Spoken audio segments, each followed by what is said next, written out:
Before we begin, I would just ask if you have a cell phone or electronic device that might interrupt at some point, if you could please turn it to silent mode.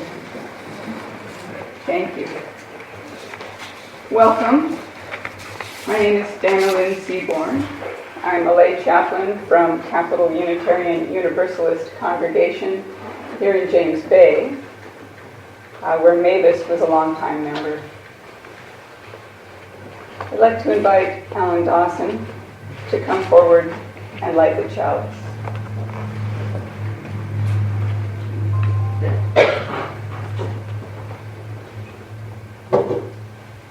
May the light we now kindle illuminate our search for understanding, for meaning, for comfort, and for peace.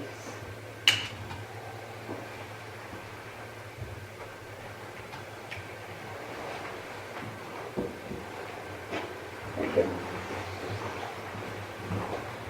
We are here today to mourn the death and celebrate the life of Mavis Butlin. Many feelings can arise at a time like this. All feelings are welcome and valid.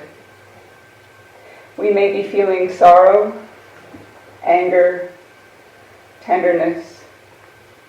Our feelings may be so confused that they're difficult to put a name to. We may come from different religious traditions and beliefs. We may know Mavis in different roles: mother, grandmother, neighbor, friend. But we've come together today to mourn her loss, to celebrate her life, and to support one another. For we are connected, one to another, by the profound experience of life and loss. This experience is difficult to put into words, so perhaps we can share this image from the Buddhist Lotus Sutra. Thus shall you think of all this fleeting world: a star at dawn, a bubble in a stream, a flash of lightning in a summer cloud, a flickering lamp, a phantom, and a dream. Mavis is survived by her daughters Norma and Pauline, her foster daughter Debbie, 6 grandchildren, and 15 great-grandchildren. Her daughter Norma will now share some stories and memories of our dear Mavis.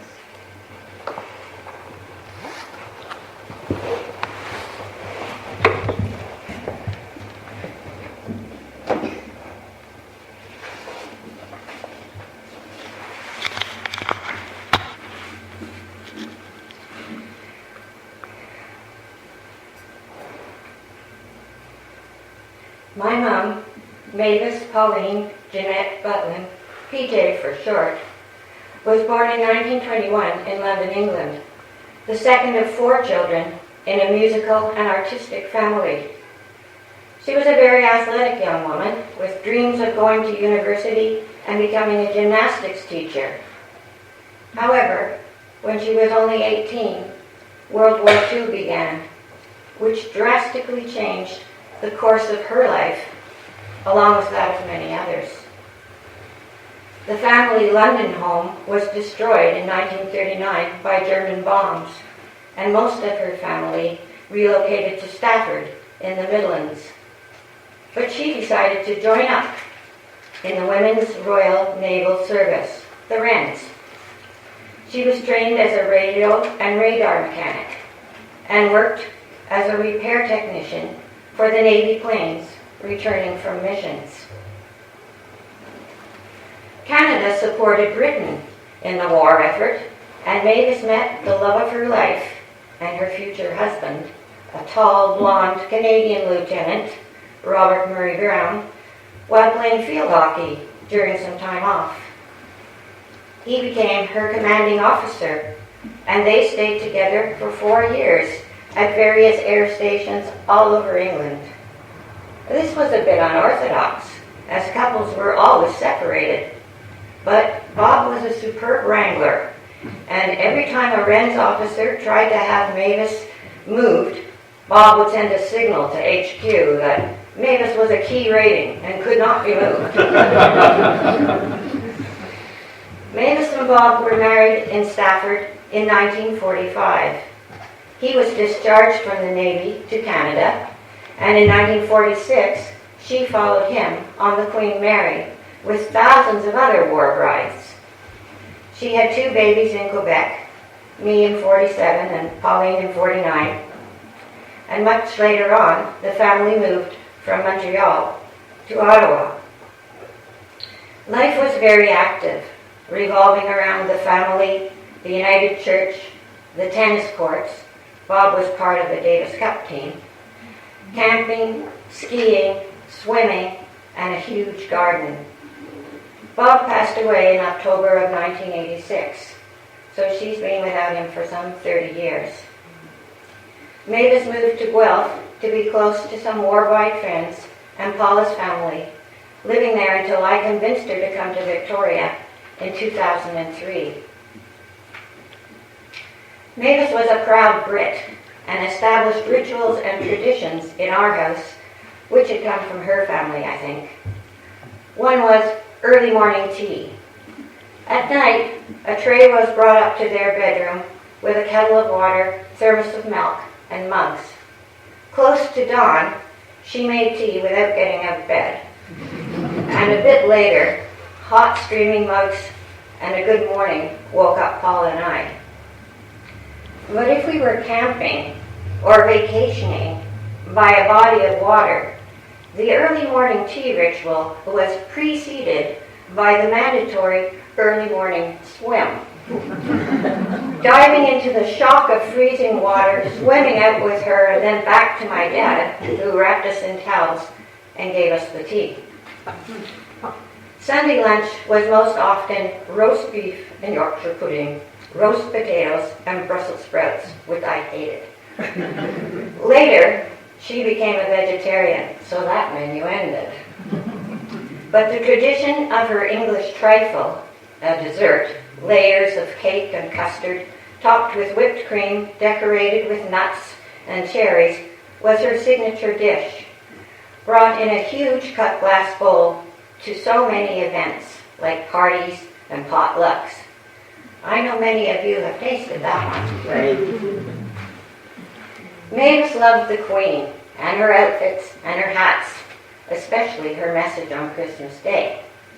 Before videos, we used to assemble to listen to her on the radio, standing for God Save the Queen. We had to listen to her speech, and then, and only then, could we open our Christmas presents. Mavis also loved elephants. If something had an elephant on it, or was a replica in wood or china or metal, trunk up means it's friendly, that made a present for her, and she accumulated herds and herds of elephants over the years, only outnumbered by her collection of earrings, long dangling ones, her trademark finish to an outfit. Although Mavis was a devoted grandmother of 6 and great-grandmother to 15, she also made a network of friends, usually fellow participants in her myriad of activities: round dancing, skiing, tennis, badminton, cycling, table tennis, etc. She and my dad cared for a number of foster children, and several of those have remained part of her life to the end. She loved swimming, became a certified Red Cross instructor in Ottawa, and taught swimming to disabled children and to senior women, including Eileen Chrétien, wife of the PM Jean Chrétien. She took acting courses and had great fun singing and dancing in musical theater. One highlight was being Anna in The King and I, for which was made a fantastic pink ball gown with a wide hooped skirt for the Shall We Dance number. At 76, she trained and had a modeling career as a senior, and you can see part of her portfolio in the reception hall. Her enthusiasm and support got me going at a young age in skiing races, in gymnastics, in tap dancing, and in ballet. She was a fearless sewer and had to produce all sorts of fluffy ballet tutus and various costumes for all my recitals. Going to productions by professional dance companies, especially with live music, was something we loved to share together. From grade school right through to Dance Victoria shows here in the past few years. Mavis also sewed canvas tents, for which my dad made the patterns, for our many camping trips. Never without some knitting on the needles, she kept all the extended family kids in graphic sweaters. She also knitted this pink suit that I'm proud to wear today. In 1984, she was awarded the prestigious Ontario Bicentennial Medal for her volunteer work, and in 1988, a Government of Canada Certificate of Merit for service to her community. In June of 1991, she opened her home in Guelph to a refugee family from Afghanistan with 3 school-aged children. For about 9 months, until the head of their family acquired a job and the family could move to their own place. She enjoyed traveling through North America in her RV and often took a grandchild along. When it was during school time, she made sure they documented these trips with properly labeled photos and daily diaries for their post-trip reports. She traveled in Europe, Israel, Jordan, and Turkey with adult groups, tracing biblical sites. She herself carefully produced close to 20 photo albums of her many friends and exploits, almost all labeled and identified. What a lot of work, but fun to browse. When she arrived in Victoria in 2003 at age 82, true to form, she engaged in all sorts of sporting and community activities and began a lasting relationship with the Capital Unitarian Universalist congregation. She made many friends and had meetings and games nights in her James Bay apartment on Dallas Road. She had written a first book of memoirs in her 80th year and joined the Scriveners and eventually produced her second book, Encore Mavis, in 2006. In her 80s, she did a lot with her computer and email, helped on numerous occasions by her more proficient grandkids, especially my son Carlos, who very gently and patiently solved her technical problems. In 2011, I helped her organize her 90th birthday party, where the guest list included her friends from the building, the folk from her CUUC congregation, the tennis people, the Knitters Guild, the Scriveners, Ahmed's exercise group, the choir, etc., etc. We gathered at multiple tables in a large room in her building and had a noisy, lively evening of card games, birthday cake, and tea. When her best friends had died or moved away from Dallas Road for various reasons, and after she had a debilitating heart attack at age 92, she moved to the Victorian on Feltham Road, which is just across Lambert Park from our home. She had a lovely suite overlooking the surrounding gardens where she walked most days, and she now enjoyed having more things done for her, like meals prepared and served in the dining room in the company of new friends, live entertainment and activities in-house, and organized bus trips. Wherever she had lived, it was of major importance to her to participate in many activities and to build a network of friends. However, her mobility and energy were much reduced after the latest heart attack, and now she spent more time in reflective activities like writing and discussion groups. From the time they met, Mavis and my husband Carlos have always been friends, but became much closer in these last 6 months. He would phone her every day at 7 to say he was coming over to help her get her day started. He made her tea, he made her bed, he gave her her meds, and they chatted, sometimes over breakfast. Then he helped her get her shoes on so she could walk onward. She very much appreciated his care and banter. I miss her, my own Energizer bunny.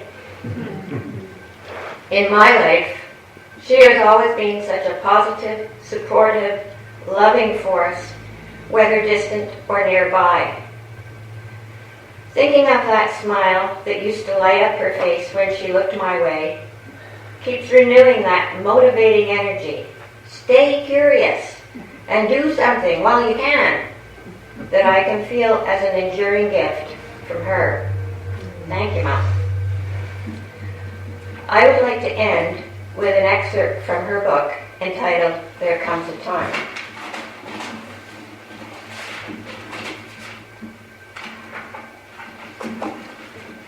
Oh, about 6 elephants on here. There comes a time. That time comes when not only do you realize that you're no longer the best, but no one even remembers that you ever were. Gone are the days when you could dance and dance, never ever feeling tired, feet not even grumbling, and figure not suggesting anything but lifesome elegance.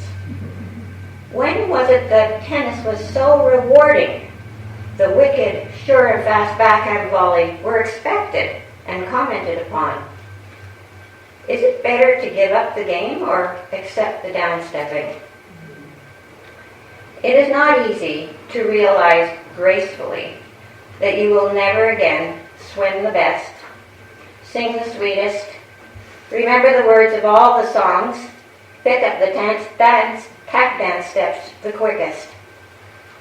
Perhaps it's easier to give up than gradually to have to swallow the fact that excellence is not the order of the day.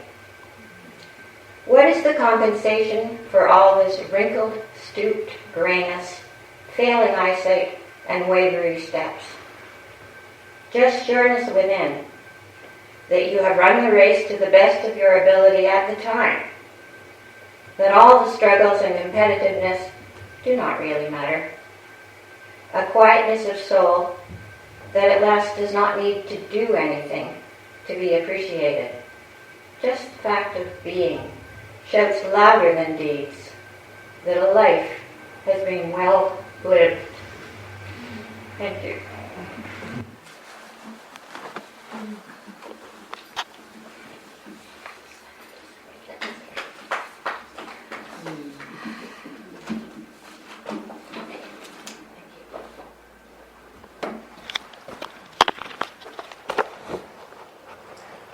Thank you so much for that, Mom. Probably lovely stories of Mavis and things that many of us hadn't known before.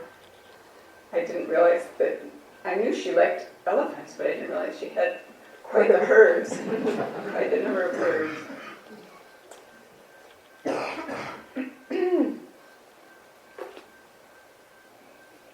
I'd like to invite a couple of Mavis's friends from the CUUC congregation up. Elizabeth, would you please come up and share some of your memories?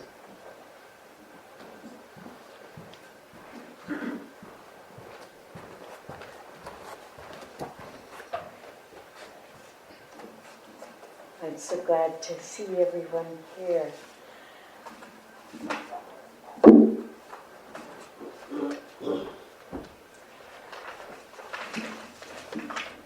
Mavis, I shall always remember you as a small, vivacious, no-nonsense person, originally from England.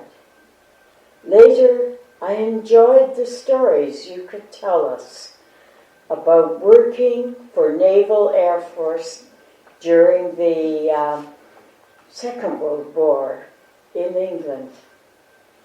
I remember your probing questions about Capital Unitarian Universalist congregation.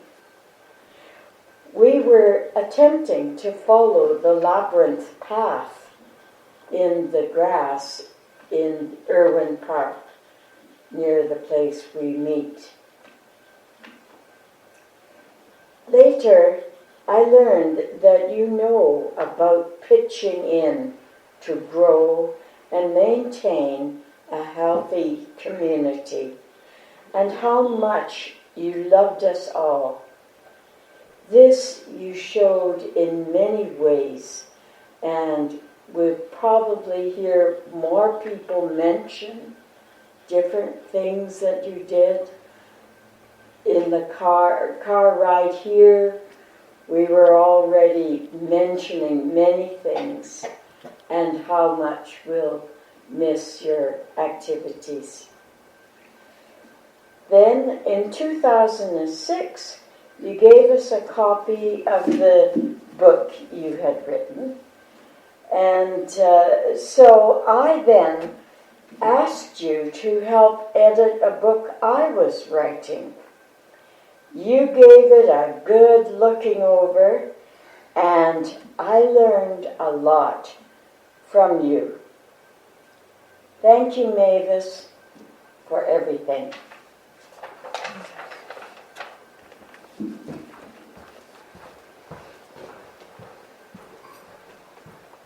Thank you, Elizabeth. Amanda, would you please come forward?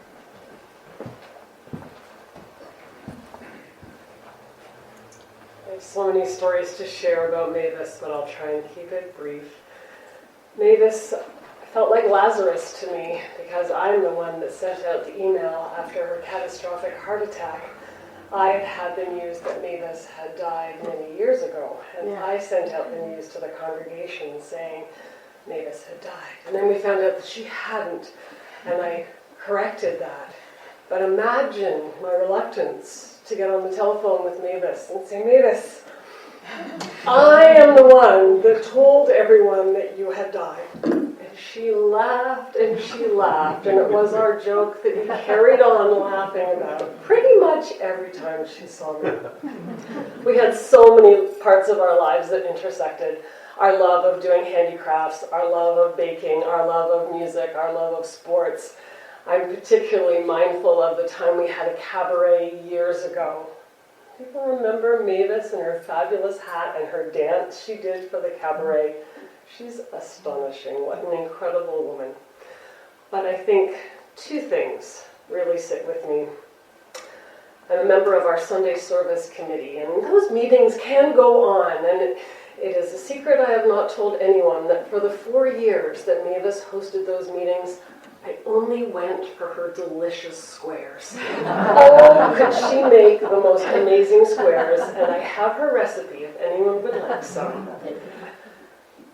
A couple of years ago, Mavis was sitting at the Sunday service waiting for it to start, and I plonked myself down and, hello Mavis, how are you? And she turned her head and looked at me and said, Amanda, do you not know that you do not ask someone in their 90s how they are?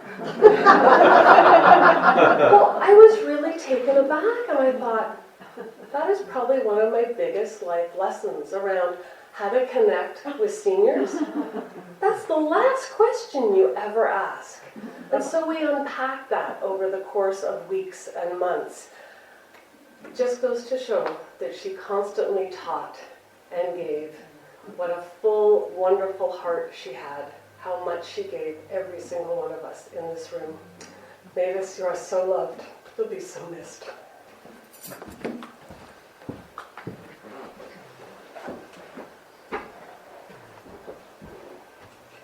Thank you so much, Elizabeth and Amanda, and for sharing these lovely memories of Mavis. I too have a few happy memories of tennis table games and badminton games and scramble patience and squares. Squares were good. Helen Keller said, "What we have once enjoyed, we can never lose. All that we love deeply becomes a part of us." In a relay race, as one runner, exhausted, finishes their race, they give the baton to the next runner, who waits, hand open, for the gift to be passed on. Then that runner carries it forward to give to the next person. In the same way, the courage and commitment, the laughter and love of our beloved dead are passed on to us. Their lives enrich our own, and through us, everyone we touch. In a very real sense, we ourselves embody the gifts of our loved ones. In a very real sense, as we remember them, we are their legacy. Let us take a few minutes now to remember Mavis and to consider her legacy, each in our own way. After a few moments of silence, we will hear a recording of one of Mavis's favorite songs.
Oh my.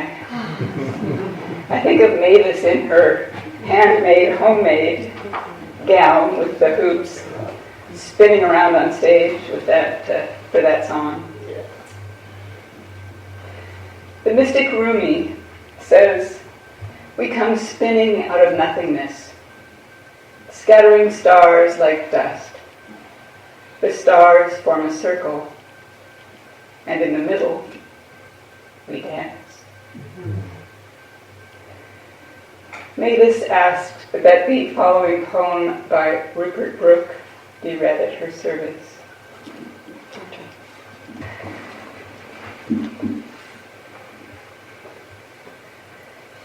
If I should die, think only this of me, that there's some corner of a foreign field that is forever England. There shall be in that rich earth a richer earth, a richer dust concealed. A dust whom England bore, shaped, made aware, gave once her fathers to love, her ways to roam. A body of England's, breathing British air, washed by the rivers, blessed by the sons of home.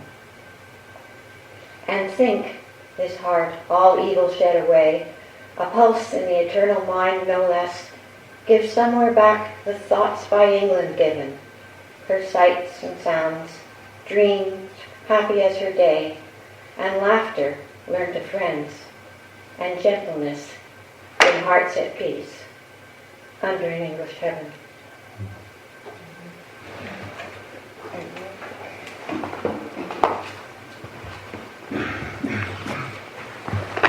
Out of the stars in their flight, out of the dust of eternity, here we have come, spinning out of nothing, scattering stars like dust.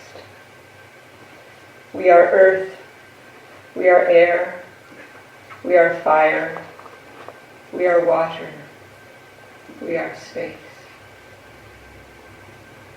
Let us go, remembering to live and love in each moment of the dance that is our lives. Please be welcome to stay for the reception.